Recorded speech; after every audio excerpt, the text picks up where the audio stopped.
ఈరోజు వేణుగోపాల్ రెడ్డి ఆత్మహత్య ఒక రకంగా చెప్పాలంటే ఇది కాంగ్రెస్ ప్రభుత్వం యొక్క హత్య.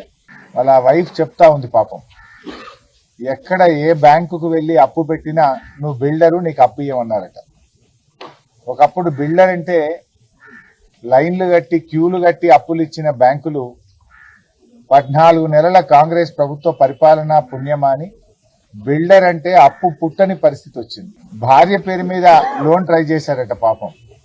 కో అప్లికెంట్ గా భర్త పేరుంటే నీ భర్త బిల్డరు, నీకు లోన్ ఇయ్యము అన్నారట.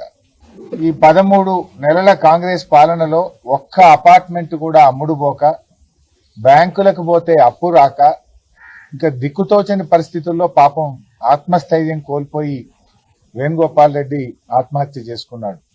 నిజంగా యువ బిల్డర్, ఇప్పుడిప్పుడే పైకి వస్తా ఉన్నాడు. 39 సంవత్సరాల వయసు. పాపం 5 సంవత్సరాల చిన్న పాప, పసి పాప ఉంది ఆయనకు. ఆ అమ్మాయి రాత్రంతా నాన్న నాన్న అని నిద్రలో ఏడుస్తూ ఉంది అని ఆ తల్లి రోధిస్తా ఉంటే హృదయం ద్రవించిపోతా ఉంది. ఇప్పటికైనా రేవంత్ రెడ్డి కళ్ళు తెరవాలి. నిజంగా వాళ్ళ కుటుంబ సభ్యులు మాట్లాడుతూ గొప్ప మాట అన్నారు.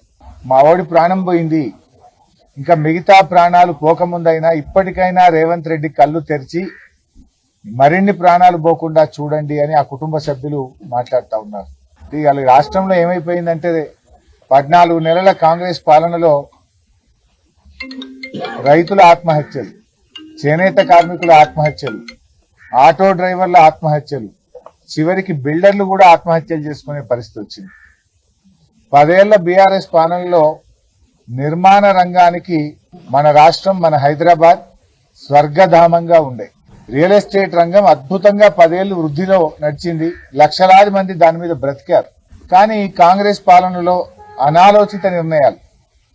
ఒకసారి ఎప్పుడో ప్రెస్ మీట్ లో మాట్లాడుతూ ఉంటే రేవంత్ రెడ్డి గారు, నేను రియల్ ఎస్టేట్ నుంచి వచ్చినా, నాకే రియల్ ఎస్టేట్ గురించి చెప్తావా అని ఉల్టా దబాయించాడు. కానీ ఏమైపోయింది ఇవాళ రియల్ ఎస్టేట్ రంగం? ఇప్పటికైనా రేవంత్ రెడ్డి గారు బేషిజాలకు పోకుండా ఈ హైడ్రా దుకాణాలు బంద్ చేయండి. వాళ్ళ ఆయన భార్య చెప్తా ఉంది, హైడ్రా వల్లనే ఎవరొచ్చి ఫ్లాట్లు చూడడము వెళ్ళిపోవడం.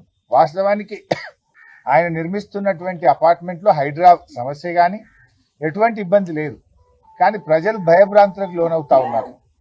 వచ్చి చూసిన వాళ్ళు ఎవరు కూడా ఫ్లాట్లు కొనడానికి ముందుకు రాకపోవడం, 13-14 నెలల్లో ఒక్క ఫ్లాట్ కూడా అమ్మకపోవడం, చేసిన అప్పులకు మిత్తీలు కట్టలేకపోవడం, బ్యాంకుల్లో లోన్లు రాకపోవడం, భవిష్యత్తు ఆగమ్య గోచరంగా ఉండడం, ఇప్పట్లో ఈ రంగం బాగుపడుతుందా, నా అపార్ట్మెంట్ అమ్ముతుందా అనే నమ్మకం ఆయన కుదరకపోవడం వల్ల చివరికి ప్రాణాల మీదకి వచ్చింది.